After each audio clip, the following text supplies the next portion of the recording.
પાટણના નવા circuit house ખાતે ગુજરાત ઓબીસી વર્ગીકરણ સમિતિની બેઠક મળી હતી।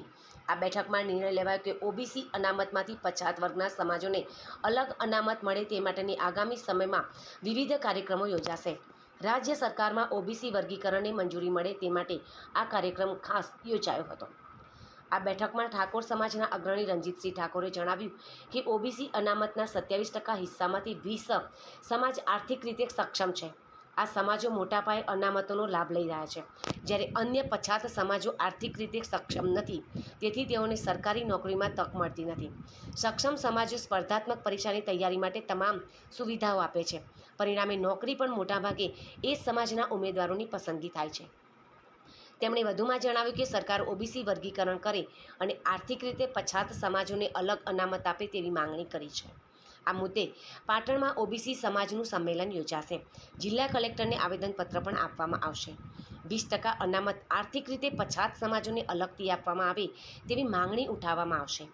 આ બેઠકમાં વિવિધ સમાજ અને સંગઠનના હોદ્દેદારો હાજર રહ્યા હતા। આજ રોજ ગુજરાત ઓબીસી અનામત વર્ગીકરણ અંગે મિટિંગનું આયોજન કરવામાં આવ્યું। આ મિટિંગની અંદર સર્વાનુમતે ઠરાવો જે કરેલ એ હું ઇલેક્ટ્રોનિક મીડિયાના માધ્યમથી રજૂ કરું છું। પહેલાં પ્રથમ ઓબીસી અનામતમાં 146 જ્ઞાતિઓ આવે છે।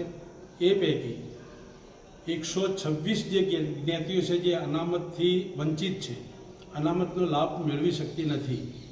એનું કારણ કે જે 146 જ્ઞાતિઓના મોટા મેળાવડામાં 20% જાતિઓ સમૃદ્ધ સમાજની આવેલી છે। એમના સમાજ દ્વારા એમના બાળકો, સમાજના વિદ્યાર્થીઓને પૂરેપૂરી સુખાકારી ભણવામાં મળે છે, જેના કારણે એ સમાજનું મેરિટ ઊંચું આવે છે। એને લઈ પૂરેપૂરો લાભ આ 20% સમૃદ્ધ સમાજોના ભાગે જાય છે।